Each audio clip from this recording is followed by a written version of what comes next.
क्या आपने कभी सोचा है कि सिर्फ 8 साल का एक बच्चा किसी की जान ले सकता है? वो भी एक नहीं बल्कि तीन तीन बच्चों की।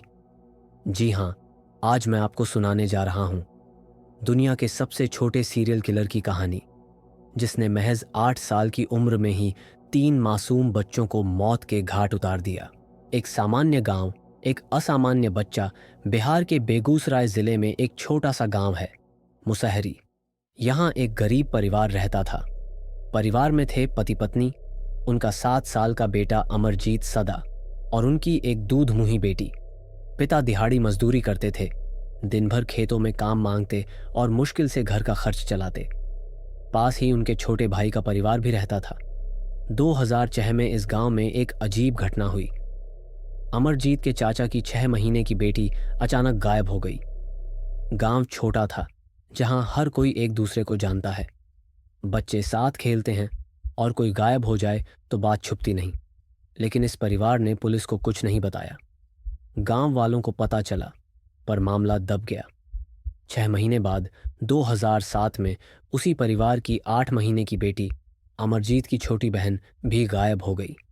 फिर से पुलिस को खबर नहीं दी गई। गांव वालों में अब डर फैलने लगा। दो बच्चों का गायब होना कोई छोटी बात नहीं थी। लोग फुसफुसाने लगे, आखिर हो क्या रहा है? 3 महीने बाद एक और बच्ची गायब हुई। इस बार वह अमरजीत के परिवार की नहीं थी। चुन चुन देवी, जो पास में रहती थी, अपनी 6 महीने की बेटी खुशबू को गांव के प्राइमरी स्कूल में छोड़कर कुछ काम निपटाने गई थी। जब वह लौटी तो खुशबू गायब थी। चुन चुन ने पूरे गांव में खुशबू को ढूंढा, रिश्तेदारों से पूछा, लेकिन कोई सुराग नहीं मिला। आखिरकार वह पुलिस के पास गई और मिसिंग रिपोर्ट दर्ज कराई। ये पहली बार था कि गांव से किसी बच्चे के गायब होने की खबर पुलिस तक पहुंची। पुलिस की जांच और चौंकाने वाला खुलासा, पुलिस मुसहरी गांव पहुंची। उन्होंने खुशबू को ढूंढना शुरू किया और गांव वालों से पूछताछ की। इस दौरान उन्हें पता चला कि इससे पहले भी उसी परिवार के 2 बच्चे गायब हो चुके हैं। पुलिस अमरजीत के परिवार के पास गई और सवाल पूछने लगी। थोड़ी पूछताछ के बाद अमरजीत के माता पिता ने अपने 8 साल के बेटे को बुलाया और कहा, अगर कोई खुशबू के बारे में बता सकता है तो वह अमरजीत है। पुलिस को यह अजीब लगा। एक 8 साल का बच्चा, वह क्या जानता होगा? लेकिन उन्होंने सोचा शायद कोई सुराग मिल जाए। पुलिस ने अमरजीत से पूछा, बेटा, तुम्हें पता है खुशबू कहाँ है? अमरजीत हंसने लगा। उसकी हंसी में कोई डर नहीं था, कोई पश्चाताप नहीं। वह बस हंसता रहा। पुलिस ने दोबारा पूछा, खुशबू कहाँ है? वह फिर हंसा और बोला, मुझे बिस्किट दोगे तो बताऊंगा। पुलिस वालों को लगा कि वह मजाक कर रहा है, लेकिन उनके पास और कोई रास्ता नहीं था। उन्होंने बाहर से बिस्किट का पैकेट मंगाया और उसे दिया। अमरजीत ने बिस्किट खाना शुरू किया और फिर बिस्किट चबाते चबाते बोला, मैंने खुशबू को मारकर सुला दिया। पुलिस वाले चौंक गए। ये क्या बोल रहा है? उन्होंने दोबारा पूछा, क्या मतलब? तुमने खुशबू को कहाँ सुलाया? अमरजीत ने कहा, चलो मैं दिखाता हूं। वह पुलिस को प्राइमरी स्कूल के पास एक सुनसान जगह पर ले गया, जहां एक झाड़ी के नीचे मिट्टी और घास का ढेर था। उसने इशारा किया, मैंने उसे यहीं सुलाया। पुलिस ने मिट्टी हटाई और वहां खुशबू की लाश मिली। पुलिस के होश उड़ गए। एक 8 साल का बच्चा जो बोलने से ज्यादा हंसता है, वह कातिल निकला? यह बात उनके दिमाग में नहीं समा रही थी। पुलिस ने अमरजीत को गिरफ्तार कर लिया और थाने ले गई। वहां भी वह हंसता रहा, जैसे उसे कुछ समझ ही ना आए। पुलिस ने पूछा, तुमने खुशबू का मर्डर कैसे किया? अमरजीत ने बताया, मैंने उसे स्कूल से उठाया और खेत में ले गया। पहले उसका गला दबाया, फिर एक ईंट से उसके सिर पर मारा, फिर उसे गड्ढे में छिपाकर भाग गया। पुलिस को याद आया कि इस गांव से पहले भी 2 बच्चे गायब हुए थे और वे अमरजीत के परिवार के थे। उन्होंने पूछा, क्या तुमने और किसी को मारकर सुलाया? अमरजीत फिर हंसा और बोला, और बिस्किट दोगे तो बताऊंगा। पुलिस ने एक और पैकेट बिस्किट मंगाया।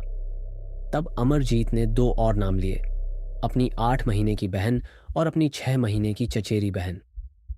पुलिस के पैरों तले जमीन खिसक गई। उनके सामने एक 8 साल का सीरियल किलर बैठा था। जिसने 3 मासूम बच्चों की जान ली थी। पुलिस ने अमरजीत के माता पिता और चाचा को बुलाया। उन्होंने सिसकते हुए सब बताया। 2006 में जब अमरजीत 7 साल का था, उसने अपनी चचेरी बहन का मर्डर किया। उसकी माँ पारुल बाजार गई थी। उसने अमरजीत को बच्ची की देखभाल के लिए छोड़ा था, लेकिन जैसे ही वह गई, अमरजीत ने बच्ची का गला दबाया, उसके सिर पर ईंट मारी और उसे पिछवाड़े में दफना दिया। पारुल ने जब यह देखा तो वह टूट गई। उसने अपने पति का इंतजार किया। पति ने अमरजीत को बेल्ट से पीटा, लेकिन पुलिस को नहीं बताया। वह हमारा बेटा है, उसे नहीं पता था कि वह क्या कर रहा था, उन्होंने सोचा। 6 महीने बाद पारुल ने एक बेटी को जन्म दिया, लेकिन एक दोपहर जब सब सो रहे थे, अमरजीत ने अपनी बहन का गला दबा दिया। जब पारुल ने अपनी बेटी को ठंडा पाया तो उसका दिल टूट गया। पिता ने फिर अमरजीत को पीटा। उसने वादा किया कि वह ऐसा दोबारा नहीं करेगा। माता पिता ने इसे भी पारिवारिक मामला मानकर दबा दिया, लेकिन गांव वालों को सब पता था। जब खुशबू गायब हुई तो अमरजीत की एक चाची ने पुलिस को बताया, इस बच्चे का इतिहास है। पुलिस ने अमरजीत से पूछा, तुमने ये तीनों मर्डर क्यों किए? वह बोला, मुझे मज़ा आता है। जब मैं उन्हें दर्द में देखता हूं, तकलीफ में तड़पते देखता हूं, तो मुझे अच्छा लगता है। उसकी आवाज़ में ना डर था, न पश्चाताप, बस एक ठंडी खामोशी। पुलिस ने उसे साइकियाट्रिस्ट के पास भेजा। डॉक्टरों ने बताया कि अमरजीत को कंडक्ट डिसऑर्डर था, एक मानसिक बीमारी जिसमें उसे दूसरों को दर्द देने में खुशी मिलती थी। उसे यह समझ ही नहीं था कि जान लेना गलत है। भारतीय कानून में नाबालिग को मृत्युदंड या 3 साल से ज्यादा जेल नहीं दी जा सकती। अमरजीत को बिहार के मुंगेर जिले के बाल सुधार गृह भेजा गया। उसकी मानसिक स्थिति को देखते हुए उसे 18 साल की उम्र तक डॉक्टरों की निगरानी में रखा गया। वह 1998 में पैदा हुआ था। 2016 में उसे रिहा कर दिया गया होगा। अफवाह है कि उसने अपना नाम बदलकर समजीत कर लिया और अपनी मां के साथ रहता है, लेकिन वह अब कहाँ है, कोई नहीं जानता। ये कहानी सिर्फ एक बच्चे की नहीं, बल्कि हमारे समाज की है। क्या एक 8 साल का बच्चा जो सीरियल किलर हो बदल सकता है? क्या उसे सज़ा की बजाय इलाज की ज़रूरत थी, या उसे वयस्क अपराधी की तरह सज़ा मिलनी चाहिए थी? अमरजीत के माता पिता ने अपने परिवार की इज्जत बचाने के लिए चुप्पी साधी, लेकिन क्या यह सही था? क्या गरीबी, सामाजिक दबाव या उसकी मानसिक बीमारी ने उसे हत्यारा बनाया, या वह पैदा ही कातिल था? आप क्या सोचते हैं? क्या अमरजीत बदल सकता है?